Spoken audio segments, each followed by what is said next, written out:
Oi, turminha, tudo bem? Espero que vocês estejam bem. Antes da gente começar a nossa historinha, a gente vai ver qual é o versículo que vocês vão gravar essa semana, hein? O versículo tá lá em João 3,16 e ele fala assim: Porque Deus amou o mundo de tal maneira que deu seu único filho, para que todo aquele que nele crer não pereça, mas tenha a vida eterna. Eu espero que vocês gravem esse versículo ao longo dessa semana e manda lá um vidinho pra gente saber que vocês estão decorando ele, tá bom? Bom, vocês viram na última história, então, que Judas, que era um discípulo de Jesus, traiu Jesus e entregou ele para os chefes dos sacerdotes judeus que estavam procurando um motivo, um jeito de pegar Jesus, prender ele e matar ele. O que aconteceu então? Jesus foi preso e quando ele foi preso, os guardas que levaram ele preso colocaram na cabeça dele uma coroa de espinhos. Açoitaram muito ele, né?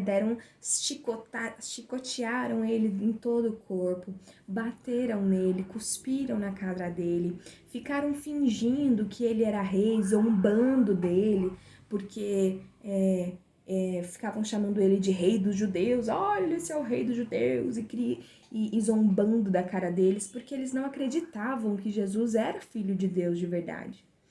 Então, depois de muito bater e zombar de Jesus, Jesus foi para um julgamento na frente de Pôncio Pilatos, que era o governador na época daquela região. E o governador tinha a opção de salvar um dos prisioneiros. E tinha Jesus e tinha um ladrão chamado Barrabás. O povo até podia salvar Jesus, mas sabe o que o povo fez? O povo preferiu salvar Barrabás, que era um ladrão, e Jesus era inocente, Jesus era filho de Deus e não tinha nenhum pecado. Então o povo gritou: solta Barrabás, crucifica Jesus. Então, Pôncio Pilatos, já que o povo não interveio, acabou fazendo a vontade dos líderes dos sacerdotes judeus e enviou Jesus para ser crucificado. Jesus levou a cruz dele até o Calvário, que é o monte onde ele foi crucificado. Aquela cruz era muito pesada e ele levou essa cruz durante um pedação sozinho. Quando ele chegou lá, ele foi pregado na cruz e ele foi crucificado. Quando ele estava lá, vivo ainda, crucificado, preso na cruz, ele estava no meio de 2 ladrões. Só que um desses ladrões não acreditava em Jesus e ficou zombando dele. Ele falou assim: se você é filho de Deus, por que você não desce daí? E o outro ladrão, por outro lado, sabia que Jesus era inocente e falou para o outro ladrão que os dois, por ser ladrão, eles tinham motivo para estar ali, mas que Jesus não tinha e que esse outro ladrão precisava ter temor naquilo que ele falava, porque ele era inocente, ele estava pagando aquilo sem precisar, né? De uma forma injusta.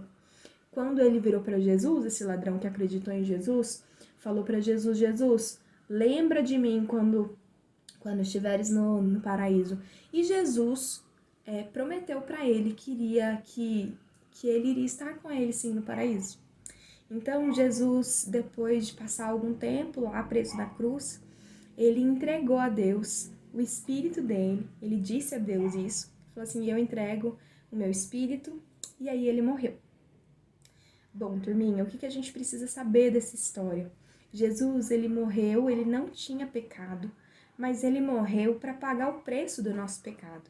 Isso é muito importante. Todos nós éramos como esses ladrões, os ladrões da cruz que tinham motivo para estar ali, porque eles realmente tinham cometido crimes, mesmo como Barrabás, que ficou impune, que saiu, né, que foi solto, mas ele era culpado. Nós somos como Barrabás e como esses ladrões na cruz, seja quando a gente é punido ou quando a gente não é punido. Nós temos culpa, nós somos pecadores, mas Jesus não.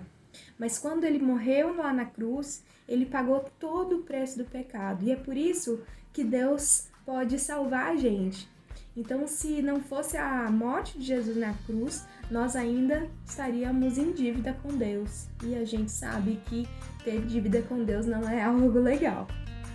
Então, a gente pode agradecer a Jesus pelo sacrifício dele, porque por causa disso, hoje nós temos comunhão com Deus, nós podemos ser salvos da morte eterna, nós temos vida eterna com Deus. Legal? Espero que vocês tenham gostado da historinha. Até a próxima. Um grande beijo.